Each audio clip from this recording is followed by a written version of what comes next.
아침 햇살이 머무는 화장대 위 정갈하게 놓인 화장품들 사이에서 유독 시선을 사로잡는 물건이 하나 있습니다. 별도의 관리 없이도 머릿결이 살아난다는 드라이기죠. 이 제품은 확실히 다르다는 확신 하나로 가격표보다 브랜드를 먼저 살피게 만들었던 그 이름, 바로 다이슨입니다. 한때는 비싼 값을 지불하더라도 반드시 소유해야 할 필수 가전으로 통했던 브랜드였습니다. 그러나 지금 화장대 위에 놓인 다이슨은 과거의 그 특별한 아우라를 잃어버린 듯합니다. 가전업계의 에르메스 혹은 애플이라 불리며 무선 청소기 분야의 90%를 장악했던 시절, 다이슨의 소유 여부는 단순히 청소 성능의 문제를 넘어선 일종의 사회적 지위를 나타내는 기준이었습니다. 먼지 봉투를 없앤 청소기와 날개 없는 선풍기 같은 파격적인 발명으로 우리 일상에 충격을 주었던 이 붉고 보랏빛의 제국이 현재 유례없는 위기 속에서 급격히 활기를 잃어가고 있습니다. 혁신의 대명사가 어쩌다 값비싼 예쁜 쓰레기라는 비아냥을 듣는 처지가 되었는지, 그 견고했던 제국의 성벽에 어떤 균열이 발생했는지 오늘 일상경제학에서 심층적으로 분석해 보겠습니다. 다이슨의 쇠락을 이해하려면 먼저 그들이 구가했던 압도적인 지배의 시대를 되짚어봐야 합니다. 2010년대 중반, 다이슨은 한국 무선 청소기 시장에 상륙하자마자 점유율을 무려 90% 가까이 독식하며 시장을 평정했습니다. 당시 100만 원대의 청소기는 말도 안 된다는 반응도 있었지만, 다이슨은 그 높은 가격을 독보적인 기술력의 가치와 브랜드 자부심으로 치환하는 데 성공했습니다. 그러나 이 단단했던 독점 체제에 처음으로 금이 가기 시작한 것은 역설적이게도 그들이 내세운 프리미엄이라는 단어 속에 감춰진 오만함 때문이었습니다. 어느 때부터인가 국내 소비자들 사이에서는 다이슨은 고장나는 순간 버리는 게 낫다는 불만이 쏟아지기 시작했습니다. 실제로 2023년에서 2024년 사이 한국소비자연맹에 접수된 다이슨 관련 민원은 전년과 비교해 폭발적으로 늘어났습니다. 100만 원 이상의 고가를 지불했음에도 부품 수급 문제로 수리에 수개월이 소요되는 일이 비일비재했고, 유상 수리비가 신제품 가격의 70%에 달하는 납득하기 어려운 상황들이 잇따랐습니다. 소비자들은 깨닫게 되었습니다. 제품의 겉모습은 명품의 품격이었을지 몰라도 그들이 제공하는 사후 서비스는 동네 구멍가게 수준에도 미치지 못했다는 사실을 말이죠. 이러한 서비스 품질의 붕괴는 충성 고객들이 등을 돌리게 만든 결정적 계기가 되었습니다. 하지만 진짜 비극은 내부에서 시작되었습니다. 창업자 제임스 다이슨이 야심차게 추진하며 약 3조 원의 막대한 자금을 투입했던 전기차 개발 프로젝트가 2019년 말 결국 수포로 돌아간 것입니다. 이 실패는 단순한 자본 손실을 넘어 다이슨의 근간이었던 새로운 시장을 창조하는 혁신 동력을 완전히 상실하게 만든 결정적 변곡점이 되었습니다. 전기차 사업 포기 이후 다이슨이 보여준 행보는 실망스러웠습니다. 세상을 뒤흔들 신기술 대신 기존 모델의 색상을 바꾸는 이른바 색깔놀이나 한정판 마케팅, 그리고 미미한 흡입력 강화에만 집착하기 시작했습니다. 혁신이 멈춘 빈자리는 경쟁자들의 거센 추격으로 채워졌습니다. 다이슨이 독점의 달콤함에 빠져 있을 때 글로벌 시장의 샤크닌자는 다이슨의 반값에 필적하는 성능을 앞세워 미국 시장 점유율 1위를 탈환하는 기염을 토했습니다. 한국에서는 로봇 청소기 시장의 강자 로보락과 완벽한 AS를 강점으로 내세운 LG 코드제로가 다이슨을 거세게 압박했습니다.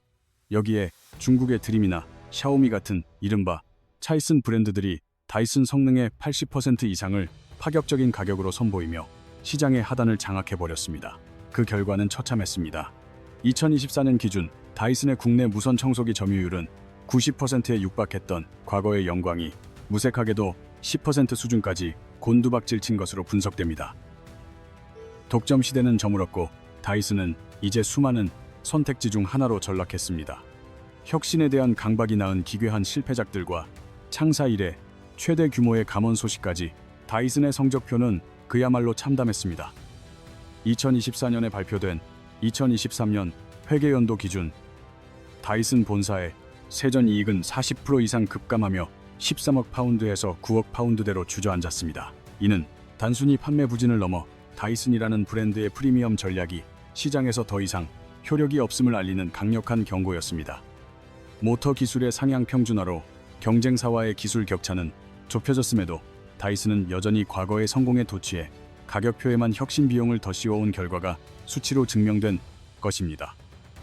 이러한 실적 부진을 상징적으로 보여주는 장면은 다이슨이 공들여 출시했던 공기청정 헤드셋 다이슨 존에서 여실히 드러납니다.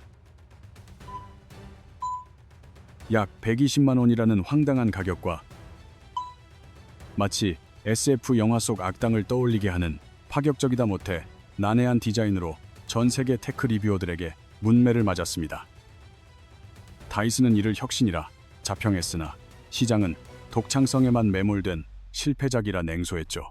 소비자들은 이제 다이슨이 진정으로 삶을 바꾸는 기술을 개발하기보다 그저 남과 다른 형태를 만드는 데만 치중하며 브랜드 가치를 스스로 깎아먹고 있다고 느끼기 시작한 것입니다. 하지만 진짜 위기는 내부에서 불어오는 살벌한 구조 조정의 칼바람이었습니다. 수익성이 급격히 악화되자 다이슨은 결국 인력 감축이라는 가장 쉽지만 위험한 길을 선택했습니다. 2024년 7월 다이슨은 영국 본사 인원의 약 4분의 1에 해당하는 0명을 즉시 해고하겠다고 발표하며 업계에 큰 충격을 주었습니다. 이는 전체 영국 인력의 28%에 달하는 엄청난 규모였습니다. 엔지니어링 중심의 기업, 철학을 내세우며 천재적 발명가 집단을 자처하던 다이슨이 이제는 비용 절감에만 급급한 흔한 대기업의 모습으로 변질되었다는 방증이기도 했습니다. 이러한 구조조정의 여파는 단순히 인원을 줄이는 데서 그치지 않았습니다. 다이슨의 성장을 이끌었던 숙련된 기술진들이 대거 회사를 떠났고 그들이 향한 곳은 아이러니하게도 다이슨의 턱 밑까지 쫓아온 샤크나 드리미 같은 신흥 경쟁사들이었습니다. 다이슨의 핵심 기밀과 기술적 노하우를 가진 인재들이 흩어지며 기술 격차는 순식간에 좁혀졌습니다. 경쟁사들은 다이슨의 절반 이하 가격으로 대등한 성능의 제품들을 쏟아내며 다이슨의 앞마당을 유린하기 시작했습니다. 특히 미국 시장 내에서 샤크 닌자의 매출 성장률이 다이슨보다 3배 이상 높다는 통계는 다이슨이 처한 굴욕적인 현실을 단적으로 보여줍니다. 한때 다이슨 제품을 구매하는 것이 혁신에 동참하는 자부심이었다면 이제는 굳이 이 돈을 써서 이런 대우를 받아야 하나라는 합리적 의구심을 견뎌야 하는 일이 되었습니다. 사후 서비스라는 기본은 무시한 채 화려한 마케팅으로만 쌓아올린 프리미엄의 성벽은 기술의 평준화와 경쟁자들의 공세 앞에 모래성처럼 허물어지고 있습니다. 이제 다이슨은 더 이상 시장의 규칙을 정하는 포식자가 아닙니다. 잃어버린 영토를 되찾기 위해 뒤늦게 물걸레와 뷰티 가전에 매달리는 추격자 신세로 전락했습니다. 과연 다이슨의 이 처절한 몸부림이 침몰하는 제국을 구할 수 있을까요? 벼랑 끝에 몰린 다이슨이 꺼내든 마지막 카드는 뒤늦은 추격전이었습니다. 무선 청소기만으로는 더 이상 제국을 지탱할 수 없다는 위기감이 닥치자 급히 물걸레 청소기인 워시 GE를 출시하고 뷰티 가전인 에어랩의 마케팅 역량을 총동원하기 시작했습니다. 하지만 이마저도 시장의 반응은 냉담하기만 합니다. 이미 물걸레와 로봇, 청소기 시장은 가전 강국인 한국의 삼성, LG와 무서운 기세의 중국 브랜드들이 선점한 상태였기 때문입니다. 혁신의 아이콘이었던 다이슨이 이제는 남이 차려놓은 밥상에 숟가락을 얹으려 하지만 그곳에 다이슨이 앉을 자리는 더 이상 보이지 않습니다. 특히 최후의 보루였던 뷰티 가전 시장마저 흔들리고 있다는 점은 매우 뼈아픈 대목입니다. 한때 여성들의 워너비 아이템이었던 에어랩은 수십만 원의 고가임에도 불티나게 팔렸으나 최근 틱톡과 SNS를 중심으로는 성능은 비슷하면서 가격은 절반도 안 되는 이른바 저렴이 버전들이 유행하며 다이슨의 독점적 지위를 위협하고 있습니다. 소비자들은 이제 깨달았습니다.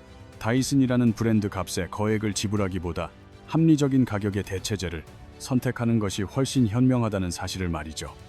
여기에 한국 시장의 고질적인 서비스 불만은 다이슨의 신뢰도에 결정적인 타격을 입혔습니다. 한번 고장나면 버려야 한다는 비아냥은 이제 소비자들 사이에서 상식이 되었습니다. 실제로 다이슨 코리아의 2023년 매출은 전년 대비 30%나 급락하며 한국 진출 이후 유례없는 역성장을 기록했습니다. 부품 부족으로 수리가 몇 달씩 지연되고 제품 가격의 70%에 육박하는 수리비를 요구하는 오만한 태도는 결국 다시는 사지 않겠다는 소비자들의 분노로 이어졌습니다.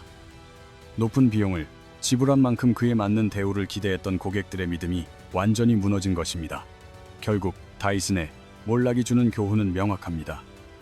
기술 독점은 영원할 수 없으며 고객의 목소리를 외면한 프리미엄 전략은 사상 누각에 불과하다는 사실입니다. 이제 대중은 더 이상 다이슨을 비싸더라도 무조건 구매해야 하는 절대적 브랜드로 보지 않습니다. 성능과 서비스, 가격을 꼼꼼히 따져보고 비교하는 수많은 선택지 중 하나로 인식하기 시작했습니다.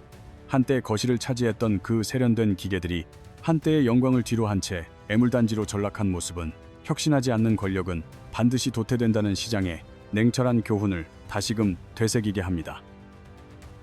오늘 준비한 소식은 여기까지입니다. 시청해 주셔서 고맙습니다.